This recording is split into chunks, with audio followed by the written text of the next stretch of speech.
नमस्कार. आपण या व्हिडिओमध्ये आरटीओचा फ्लो बघणार आहोत. तर आरटीओ म्हणजे काय? आरटीओ म्हणजे रिटर्न टू ऑफिस. ज्या पण शिपमेंट आपण रिसिव्ह केलेल्या आहेत पण कस्टमर येत नाहीत, मग ते आपल्या डेपोमध्ये तशाच पडून राहतात. मग त्या यालाचं पुढे काय करायचं ते आरटीओच्या फ्लो मध्ये होणार आहेत सगळं. आता जर आपण इथे डिलिव्हरी मध्ये गेलो, इथं आरटीओचा टॅब दिसेल तुम्हाला. त्यामध्ये आरटीओ पेंडिंग मध्ये पहिले जायचं आपल्याला. आरटीओ पेंडिंग मध्ये इथं आपल्याला बऱ्याच शिपमेंट दिसतील. तर आता ह्या शिपमेंट इथे येणार कशा? आपण ज्यावेळेस रिसिव्ह करतो इनकमिंग लोड मध्ये जाऊन आपण बरेचसे एलर इथं आपल्याला रिसिव्हला दिसतात. इथून रिसिव्ह केल्यानंतर त्या एलर आपल्या पेंडिंग डिलिव्हरी मध्ये दिसतात. पण इथून आपण डिलिव्हरी कधी देतो? ज्यावेळेस आपल्याकडे कस्टमर येतो आपलं पार्सल घेण्यासाठी, इथून आपण डिलिव्हरी करून त्याला त्याचं पार्सल देऊन टाकतो. पण आरटीओच्या केसमध्ये कसं होतं की कस्टमरच आला नाही, मग ते पार्सल आपल्याकडेच राहतं. मग ते पार्सल किती दिवस आपल्याकडे राहणार? तर 7 दिवस ते पार्सल तुम्हाला इथेच दिसणार. ती शिपमेंट तुम्हाला इथे दिसणार 7 दिवस रिसिव्ह केल्यापासून ते 7 दिवसांपर्यंत ती शिपमेंट तुम्हाला इथेच दिसणार. 7 दिवसानंतर ती शिपमेंट आरटीओ पेंडिंग मध्ये जाणार. आता ह्या सगळ्या ज्या शिपमेंट आहेत ते रिसिव्ह होऊन 7 दिवस झालेले आहेत, त्यामुळे ते इथं आले. तर आता इथे तुम्हाला असे वेगवेगळे कलर्स दिसतील. हे व्हाईट मध्ये काही शिपमेंट्स आहेत, काही रेड मध्ये आहेत, काही ऑरेंज मध्ये आहेत. त्या कलर्सचं मी तुम्हाला सांगते. पहिले व्हाईट मधल्या शिपमेंट्स अशा आहेत ज्या रिसिव्ह झालेल्या होऊन 7 दिवस झाले, त्यामुळे त्या शिपमेंट इथं आल्या. पण त्यांना अजून आपण पुढे 3 दिवस एक्स्ट्रा देतो कस्टमरची वाट बघण्यासाठी. मग त्यातले 2 दिवस झालेत पण अजून कस्टमर काही आले नाहीयेत. म्हणजे 7 दिवस झाले, 8 दिवस झाले, ते डेज दिलेत बघा. 7 दिवस, 8 दिवस, तोपर्यंत ते व्हाईट मध्ये राहणार आहेत. त्या 9व्या दिवशी ती ऑरेंज मध्ये जाणार. म्हणजे आपल्याला त्याचा एक अलर्ट टाईप आहे. ती ऑरेंज मध्ये आतले जे 9 डेज झाले ती ऑरेंज कलर मध्ये गेली. आता काही इतर रेड कलर मध्ये पण दिसत आहेत, जसं की 10 डेज झालेत, 29 दिवस झालेत असे. मग इथं या कलरने आपल्याला दाखवायचं काय? तर ज्या आपण ऑरेंज मध्ये आपल्याला शिपमेंट दिसत आहेत, पण आता जे इथं आपण बघितलं तर सगळ्या पेडच्या शिपमेंट आहेत. पण जर ह्या जर टोपेच्या शिपमेंट असत्या आणि ती जर ऑरेंज मध्ये असती, त्याचा अर्थ असं झालं असतं की जशी ही 10व्या दिवशी जाईल तर तिचे पैसे आपल्या वॉलेट मधनं कट होणार. मग आता ही कट होऊ नये म्हणून आपल्याला पुढची प्रोसेस आहे ती आपण 1 बाय 1 बघू. ते कलरचं ठीक आहे, कलरचं समजलं. ओके, तर आता आपण पुढे बघूयात. आता इथं आपल्या शिपमेंट आल्या आरटीओ पेंडिंग मध्ये.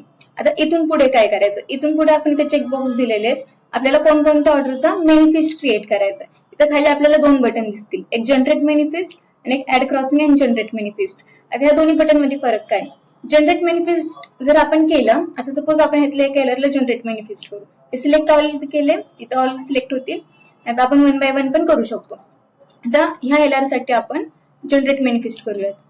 तर इथं आपल्याला पहिल्यांदा एक पॉपअप येणार जो विचारणार की तुम्हाला मेनिफिस्ट जनरेट करायचं आहे का? आपण बोलणार येस, ठीक आहे. तर हे एलआर ऑटोमॅटिकली जनरेट मेनिफिस्ट होणार पुणे स्वारगेट साठी.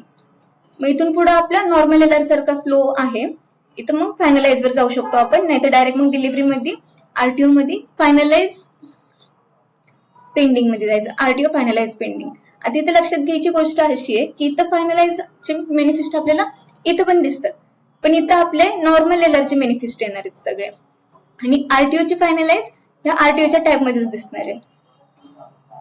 आता इथं आपण क्रिएट केलेला मेनिफिस्ट इथं आलाय आपला, इथं ती येणार आहे.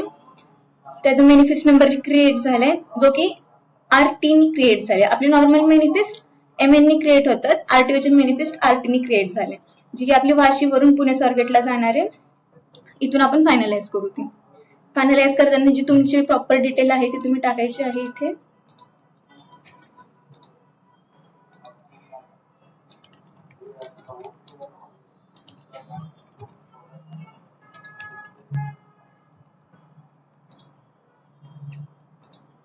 टाइम प्रॉपर टाकायचं, आपली गाडी कधी जाणार आहे. आज 9 तारीख आहे, माझी 7 वाजता गाडी आहे.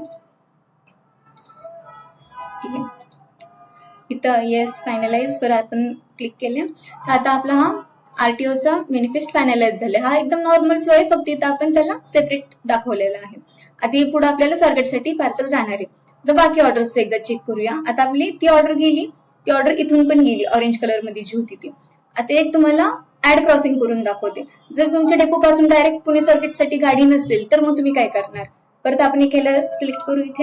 इथं आपण मल्टिपल पण करू शकतो. सपोज आता आपण हे 2 सिलेक्ट केले आणि इथं आपण ऍड क्रॉसिंगचे एक ऑप्शन दिले, एक जनरेट मेनिफिस्ट आणि एक add crossing and generate manifest.